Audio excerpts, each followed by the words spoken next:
अस्सलामुअलैकुम, मेरा नाम है जहांसेब हाशमी और आज मैं जिस गाड़ी का रिव्यू करने जा रहा हूँ यह है होंडा सिविक एक्स 2017 मॉडल। ये होंडा सिविक की 10th जनरेशन है जो कि पाकिस्तान में 2016 से आ रही है और ये गाड़ी एक बार फेसलिफ्ट भी की गई है। रिसेंटली इसका 2019 में एक फेसलिफ्ट आया था जिसमें इसकी लुक्स को काफ़ी अग्रेसिव कर दिया गया और फेसलिफ्ट में इसकी प्राइस इस गाड़ी से डबल हो गई थी। जब ये कार इनिशियली लॉन्च की गई थी 2016-17 में, तब इसकी प्राइस 26-27 लाख रुपए थी। और अब एक इंटरेस्टिंग फैक्ट ये है कि ये स्पेसिफिक कार इसकी डिमांड 52 लाख रुपीज़ थी और ये 50 लाख की सेल भी हो चुकी है। अभी भी इवन अगर देखा जाए तो ये कार वैल्यू टू मनी है, इस तरह से कि ये कार वैसे 36-37 लाख से शुरू हो जाती है, कंडीशन के ऊपर डिपेंड करता है।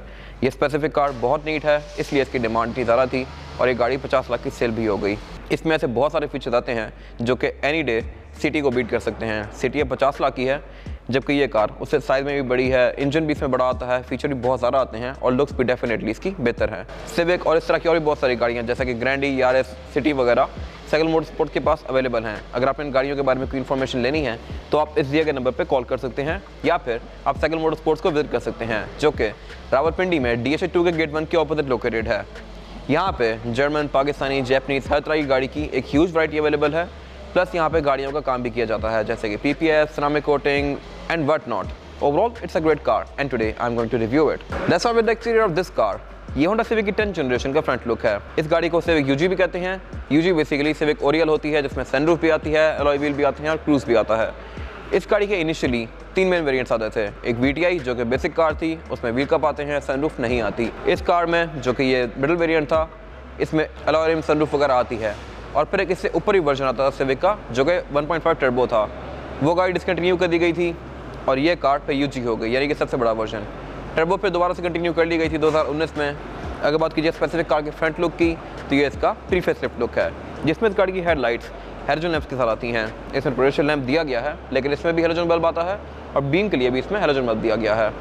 इन लाइट्स को 2019 में फेसलिफ्ट के अंदर अपडेट करके LED वाली कर दी गई थी जो कि लुक्स के लिहाज से बहुत अच्छी हैं as compared to this car. और उसके अलावा 1.8 वाली कार में ये जो ग्रिल है ये क्रोम में आती है। इसके 1.5 टर्बो वर्जन के अंदर ग्रिल ग्लॉस ब्लैक में आती थी। वो गाड़ी थोड़ी ज़्यादा स्टेल्थी लुक देती है इस कार से। बाकी इसका बोनट वगैरह फ्रंट काफ़ी ह्यूज है। सिविक एक्स के अंदर फ्रंट पे कैमरा भी आता है जो कि आपको पार्किंग करने में काफ़ी हेल्प करता है। बाकी इस गाड़ी के फॉग लैंप्स भी हैलोजन में आते हैं और उसके अलावा यहाँ पे कुछ खास है नहीं।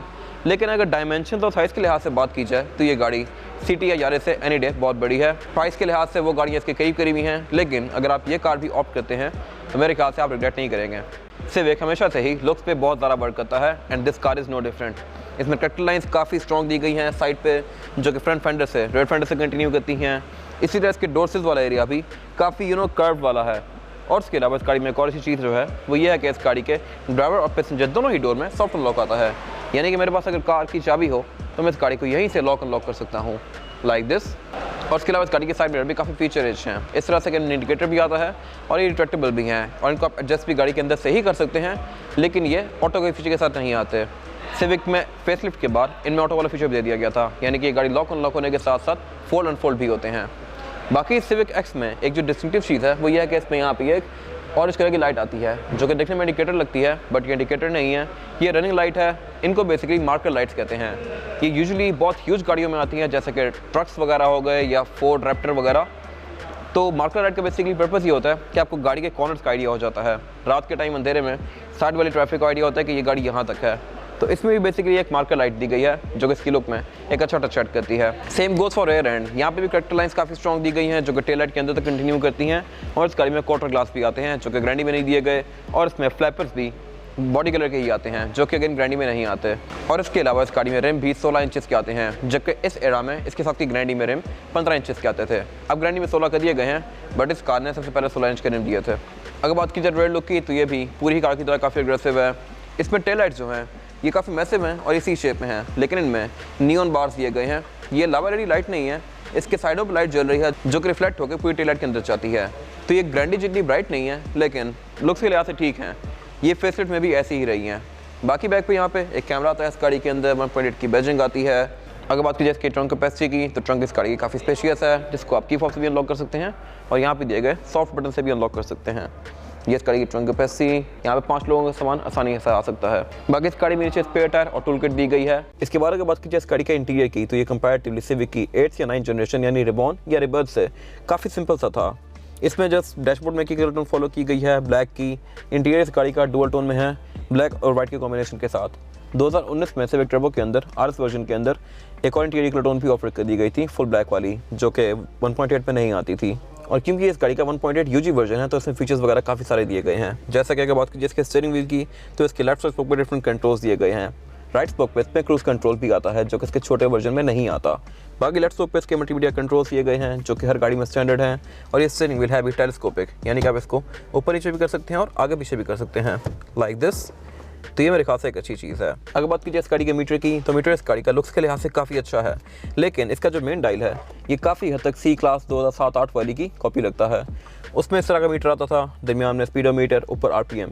इसका भी सेम वही चीज़ दी गई है। बाकी स्पीडोमीटर है डिजिटल, यानी आपको किलोमीटर पर आवर में डिजिट्स में स्पीड शो करवाता है। और उसके अलावा RPM भी इस गाड़ी का काफ़ी मैसिव दिया गया है। बाकी यहाँ पे कुछ खास नहीं आता, ट्रेस, ऑडोमीटर, एवरेज वगैरह ये गाड़ी शो करवाती है। लेकिन 1.5 टर्बो में एक चीज़ एक्स्ट्रा आती है और वो है ऑयल लाइफ। ये कार ऑयल लाइफ शो नहीं करवाती, उसमें ऑयल लाइफ आती है। और 2017 के एंड में इसके मीटर की लाइट्स को भी रेड कर दिया गया था। स्पेसिफिक कार में ये वाइट हैं। ये गाड़ी 2017 के शुरू की होगी या मिड की होगी, एंड में लाइट्स चेंज कर दी गई थी। इसके अलावा अगर बात कीजिए इस गाड़ी के डैशबोर्ड की, तो डैशबोर्ड इस गाड़ी का मोस्टली प्लास्टिक की फिनिश में है। ये वाला ये प्लास्टिक का है, ऊपर भी इसके मीटर की हाउसिंग ये प्लास्टिक में दी गई है, लेकिन लुक्स के लिहाज से अच्छा है। इसमें काफ़ी ज़्यादा कट्स एंड कर्व्स वगैरह दिए गए हैं। एयरबैग इस गाड़ी में टोटल 6 आते हैं, जो कि अगेन मेरे ख्याल से एक अच्छी चीज़ है। गाड़ी में 4 ही आते हैं, सिर्फ डैशबोर्ड में, रेयर पैसेंजर्स के लिए नहीं आते। इस गाड़ी में डैशबोर्ड में भी 4 दिए गए हैं और रेयर पैसेंजर्स के लिए भी दिए गए हैं। तो अपने टाइम के लिहाज से ये गाड़ी काफ़ी अच्छा पैकेज थी। बाकी सेंटर में इसका मल्टीमीडिया पैनल दिया गया है, जो कि इनिशियली बहुत ज़्यादा हैंग होता था, अब इसको अपडेट कर दिया गया है और ये काफ़ी बेहतर है कंपैरेटिवली पहले वाली स्क्रीन से। 2016 वाली स्क्रीन बहुत ज़्यादा अड़ती थी, ये स्क्रीन कंपैरेटिवली उससे बेहतर है। और ये इस गाड़ी का क्लाइमेट कंट्रोल, जो कि ऑटोमेटिक है और सिंगल जोन ही है। ये भी अपने टाइम में सिर्फ सिविक में ही आया था, ग्रैंडी तब ऑफर नहीं करती थी। ग्रैंडी में 2017 के बाद आना शुरू हुआ है, इसमें शुरू से ही आ रहा है। उससे नीचे एक स्टोरेज पॉकेट दी गई है, यहाँ से आप चार्जर वगैरह भी लगा सकते हैं अपने फ़ोन के अंदर। और उससे पीछे इस गाड़ी का गेलेवर दिया गया है। उसके साथ इस गाड़ी की पार्किंग ब्रेक दी गई है, जो कि अगेन इलेक्ट्रॉनिक है। अपने टाइम पे ये पहली कार थी जिसने इलेक्ट्रॉनिक पार्किंग ब्रेक ऑफर की थी। अब काफ़ी सारी गाड़ियों में आ रही है, बट उस टाइम पे सिर्फ यही गाड़ी थी। इसमें ब्रेक होल्ड भी आता है, एक ऑन मोड भी आता है। उससे पीछे इसका एक ये सेंटर कंसोल दिया गया है, जो कि काफ़ी ज़्यादा ह्यूज है। इसका डोर जो है ये छोटा सा ही है और ये स्लाइड करता है, ये आपको आर्मरेस्ट का काम भी देता है। इसको पीछे करके मैं इसका सेंटर कंसोल ओपन कर सकता हूँ और इसको बंद करके अगर मैं इसको स्लाइड करूँ आगे, तो ये स्लाइड भी हो जाता है। इसकी कैपेसिटी काफ़ी स्पेशियस है, इसमें कप होल्डर दिया गया है। और उसके अलावा अगर बात कीजिए इस गाड़ी की सीट्स की, तो सीट्स इस गाड़ी की डुअल कॉम्बिनेशन में आती हैं, ब्लैक और ग्रे के। लेकिन स्पेसिफिक कार में क्योंकि पोशेस चढ़े हुए हैं तो ये ब्लैक कलर की हैं, इनके बारे में बात करने का फ़ायदा नहीं है। यूजी वाली कार में सीट्स लेदर की फिनिश में आती हैं और 1.8 सिंपल वाली कार में सीट फैब्रिक की फिनिश में आती हैं। इसी तरह की विंडशील्ड के अंदर आप ये नोटिस कर रहे होंगे ब्लू वाला पार्ट है, ये भी सिर्फ ग्रैंडी में आता है या सिविक में आता है। स्कोडा के छोटे वर्जन के अंदर भी ये चीज़ ऑफर नहीं होती, ये प्रीमियम कार्स की निशानी है और यह सनशेड काम करता है। बाकी क्योंकि इस गाड़ी का यूजी वेरिएंट है तो इसमें सनरूफ भी आती है, जो कि अगेन मेरे ख्याल से एक अच्छी चीज़ है। इसको आप यहाँ से अनलॉक कर सकते हैं लाइक दिस।